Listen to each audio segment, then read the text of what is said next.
नौजवान कहता है नौकरी दे दो, सरकार कहती है पैसा नहीं है, अग्निवीर लेके 4 साल की नौकरी करो। भारत की सेना कहती है पैसा दे दो, सरकार कहती है तुम्हारे बजट का 63,000 करोड़ रुपए कम करेंगे। माताएं बहनें कहती हैं गैस का सिलेंडर बढ़ गया, बच्चे के दूध का दाम बढ़ गया, आटा दाल चावल महंगा हो गया, उसको कम कर दो, सरकार कहती है पैसा नहीं है। किसान कहता है फसल का दाम दे दो, फसल का दाम दे दो, सरकार कहती है पैसा नहीं है। अरे बुजुर्ग कहते हैं हमारी रेल की तीर्थ यात्रा, उसकी रियायत क्यों कम कर दी, सरकार कहती है हमारे पास पैसा नहीं है। मान्यवर ये पैसा गया कहां, किसके पास गया ये पैसा? अरे ये पैसा गया नरेंद्र मोदी जी के मित्रों के पास गया, मित्रों के पास गया। इस सरकार ने बताया पूंजीपतियों का 11 लाख करोड़ रुपए माफ किया, 11 लाख करोड़ रुपए। आप जीरो लगाते लगाते थक जाएंगे मान्यवर। मोदी जी की पूरी सरकार झारखंड में विधायकों की मंडी में व्यस्त है, विधायकों की मंडी में व्यस्त है, विधायक के खरीदने में लगे मान्यवर, विधायक खरीदने में लगे। ये पूंजीपतियों की सरकार चल रही है, पूंजीपतियों की गुलामी करने वाली सरकार चल रही है, जो इस देश के अंदर महंगाई बढ़ाने का काम करती है, पूंजीपतियों के लिए काम करती है सरकार। एक बिल्डर गुजरात के अंदर CR पाटिल के इलाके में, उसके लिए रास्ता बनाने के लिए राधा कृष्ण का मंदिर गिरा दिया इन्होंने, राधा कृष्ण का मंदिर गिरा दिया। जिस महंगाई से पूरा देश कराह रहा है, मैं चंद लाइनों से अपनी बात शुरू करूंगा कि वो जिनके हाथ में हर वक्त छाले रहते हैं, वो जिनके हाथ में हर वक्त छाले रहते हैं, आबाद उन्हीं के दम पे महल वाले रहते हैं। ये देश जिनके हाथ में छाले हैं मान्यवर, उन्हीं के दम पर है, उन्हीं के दम पर है। लेकिन ये सरकार किसके लिए काम कर रही है? नौजवान कहता है नौकरी दे दो, सरकार कहती है पैसा नहीं है, अग्निवीर लेके 4 साल की नौकरी करो। भारत की सेना कहती है पैसा दे दो, सरकार कहती है तुम्हारे बजट का 63,000 करोड़ रुपए कम करेंगे। माताएं बहनें कहती हैं गैस का सिलेंडर बढ़ गया, बच्चे के दूध का दाम बढ़ गया, आटा दाल चावल महंगा हो गया, उसको कम कर दो, सरकार कहती है पैसा नहीं है। किसान कहता है फसल का दाम दे दो, फसल का दाम दे दो, सरकार कहती है पैसा नहीं है। अरे बुजुर्ग कहते हैं हमारी रेल की तीर्थ यात्रा, उसकी रियायत क्यों कम कर दी, सरकार कहती है हमारे पास पैसा नहीं है। देश के लोग कहते हैं शिक्षा का बजट तो बढ़ा दो, सरकार कहती है 2% से ज्यादा बजट नहीं है। अरे स्वास्थ्य का बजट तो ठीक कर दो, मोदी जी सरकार कहती है पैसा नहीं है। मान्यवर ये पैसा गया कहां, किसके पास गया ये पैसा? अरे ये पैसा गया नरेंद्र मोदी जी के मित्रों के पास गया, मित्रों के पास गया। मैं आपको बताता हूं मान्यवर कहां कहां गया। 20,000 करोड़ रुपए लेके नीरव मोदी मेहुल चौकसी भाग गया, 10,000 करोड़ रुपए लेके विजय माल्या भाग गया, 3,000 करोड़ रुपए लेके ललित मोदी भाग गया, 6,000 करोड़ लेके नितिन संदेशरा भाग गया।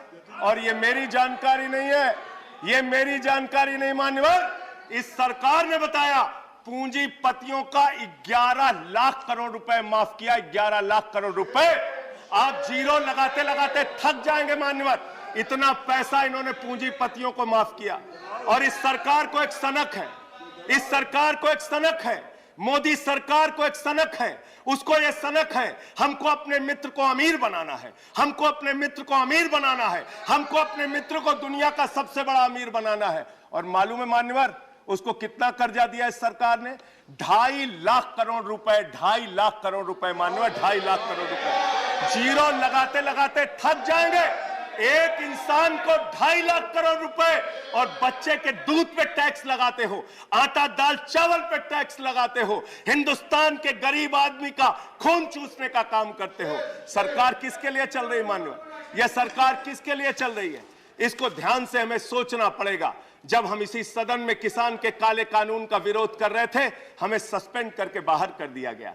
1 साल के बाद यह सरकार कहती है ये सरकार कहती है अब हमें होश आ गया, हमारी तपस्या में कमी रह गई, हम काला कानून वापस ले रहे हैं।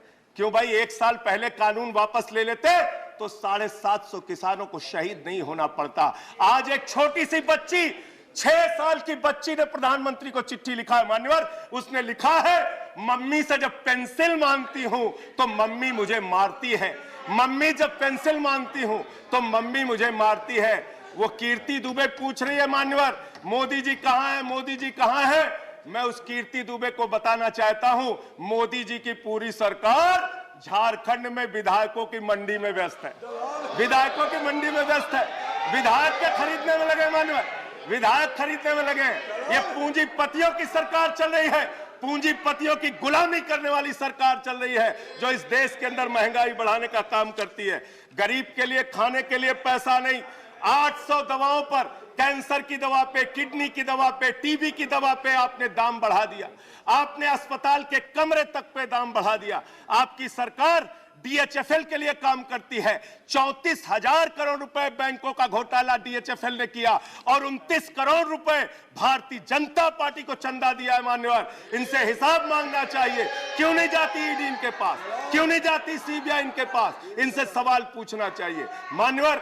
मैं सिर्फ इतना कहना चाहता हूं, आप खाने के लिए आपके पास, सरकार के पास पैसा नहीं, उस पर तो टैक्स बढ़ा देते हो, लेकिन गुजरात के अंदर जहरीली शराब पिलाते हो लोगों को, जहरीली शराब। 75 लोग जहरीली शराब पी के गुजरात के अंदर मर गए मानो, 75 लोगों की जान चली गई। दिल्ली के मुख्यमंत्री केजरीवाल जाते हैं देखने, गुजरात का मुख्यमंत्री उन लोगों से मिलने नहीं जाता, देश के प्रधानमंत्री उन लोगों से मिलने नहीं जाते, दिल्ली के मुख्यमंत्री केजरीवाल उन लोगों से मिलने जाते हैं। माननीय, मैं कहना चाहता हूं, माननीय, no point of, I am not yielding sir, I am not yielding sir, 1 minute sir, I am not yielding sir, I am not yielding, let me complete sir, sir बस खत्म कर रहा हूं, कंक्लूड कर रहे हो, उसके बाद आई टेक द पॉइंट। ये सरकार पूंजीपतियों की सरकार है मान्यवर, ये बिल्डर्स के लिए काम करते हैं। मैं आपको बता रहा हूं, गुजरात में मान्यवर, गुजरात के अंदर, गुजरात में नवासारी एक जगह है, गुजरात में सीआर पार्टी के जहां के सांसद, नहीं sir, I am not yielding, इसी चेयर से कहा गया जब बोलते रहो तो किसी को पॉइंट ऑफ ऑर्डर नहीं देंगे। No no no sir, no, I am not yielding. बात खत्म कर रहा हूं, मेरा लास्ट पॉइंट सर, ये सरकार पूंजीपतियों के लिए काम करती है। सरकार एक बिल्डर गुजरात के अंदर सीआर पाटिल के इलाके में, उसके लिए रास्ता बनाने के लिए राधा कृष्ण का मंदिर गिरा दिया इन्होंने। Point of order, Radha Krishna का मंदिर गिरा दिया। Point of order, 1100 please, 1 second, 1 second, under which rule, 1 second, 1 second, sir, ये इसी चेयर से कहा गया sir, 1 second,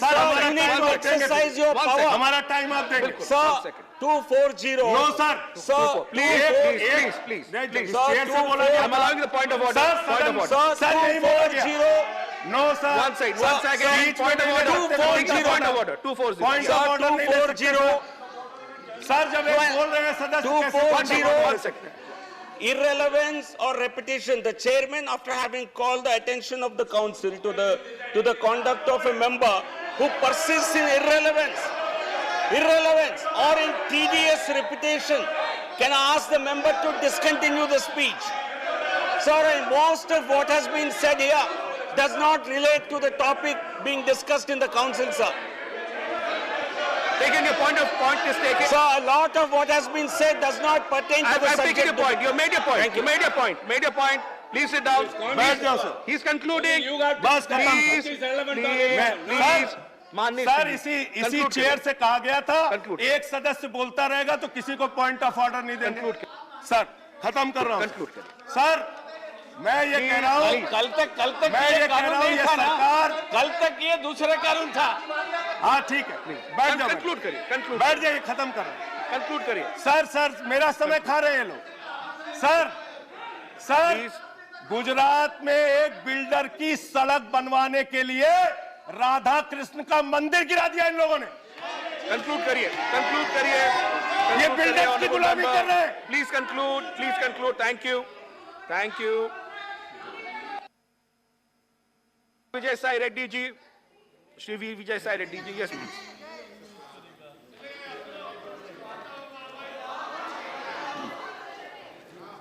please please. Thank you, Vice Chairman, sir. Some of the members, honorable members of this House, quoting wholesale price.